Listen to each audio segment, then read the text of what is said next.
should Soup and Sandwich lose the belts, they are gone. They are no longer going to be a tag team forever. This is a huge deal. And tonight, fans, we're so close because we haven't seen them perform all year round. For 6 months, we have not seen them compete. The last pay-per-view appearance they made was at Blood, Sweat, and Tears 2015. 6 or 7 months ago. That's how long it's been. And we were happy to see them tonight.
And tell me what's going to happen, fans. Tell me what you think will happen in the gauntlet for the gold match later on in this broadcast. It's coming up very soon.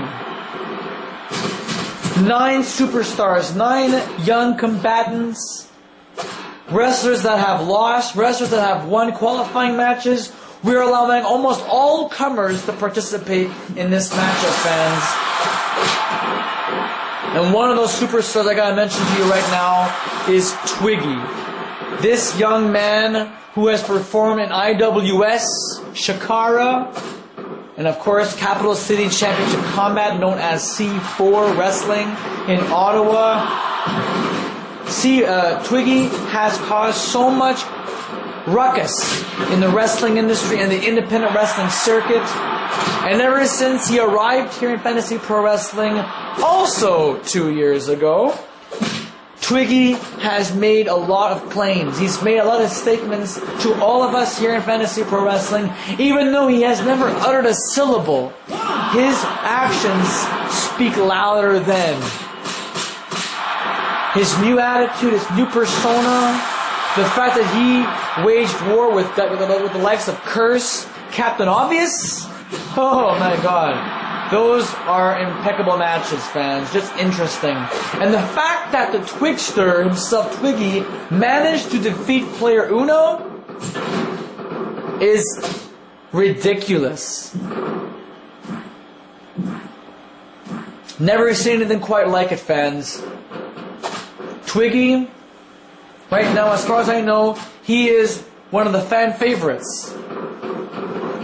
In the fact that he may actually win the Gauntlet Championship belt, and who knows, he may actually get his revenge on Brandon Wolf. Holy fuck! Release German Super from the top rope by Payne, former women's champion. What's this? Countered. Adele Hassi managed to bounce right back up, tags her partner, Yurita Brown. Going for a top rope move there? No, not quite. Oh! 2 knee strikes to the skull, suplex attempt, countered, and Payne is back in the turnbuckle like as if nothing ever happened. Oh, wait a minute. Slice bread number 2. Adele Hassi, the queen. Look at off the ropes, leapfrog, shoves. Side headlock. That'll stop any move. That'll stop anybody. A side headlock. My gosh. Brandon Wolf and Twiggy fought last year at King of the Ring, and it ended up being a squash match, a disgusting display. Twiggy got his ass handed left and right. It was barely a match. It wasn't even a match. It was a joke. Other stars that will be competing in the Gauntlet for the Gold match is Big Bill Buzz Chase.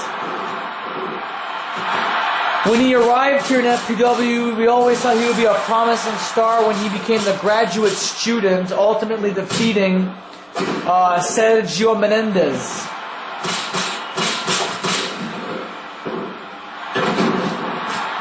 Big Bill Buzz Chase had his chance. He had his moment in the sunlight competing for the FPW World Heavyweight Championship, let alone the Universal Championship belt.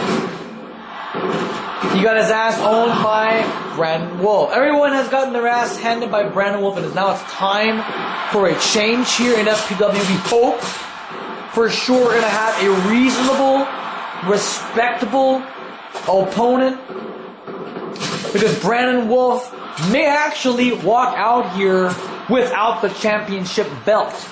It may actually happen. Think about this, fans.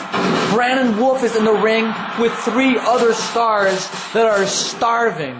And the one that I'm looking at the most in that 4-corner elimination match is Joe Namath, the winner of the 2016 Young Lion Battle Royale. Every year we have these matches, and the fact that Joe Namath shocked us all, surprised us with his uncanny style of wrestling, he managed to survive and to put up with all of this, even beating Kenan Jackson Jr., who is another superstar competing in that elimination match for the Universal Championship title. That is our main event tonight, fans, and I am looking forward to every minute of that match. Speaking of matches, fans, this match right now has been going on for more than 15 minutes. Oh, wait a minute, Fisherman Basta! And Urethra Brown does not accept it. However, Adele Hassib landed pretty badly on her head. Knowing how much there is at stake in this match, there's no time to just rest. You have to get up and move and fight and fight and fight.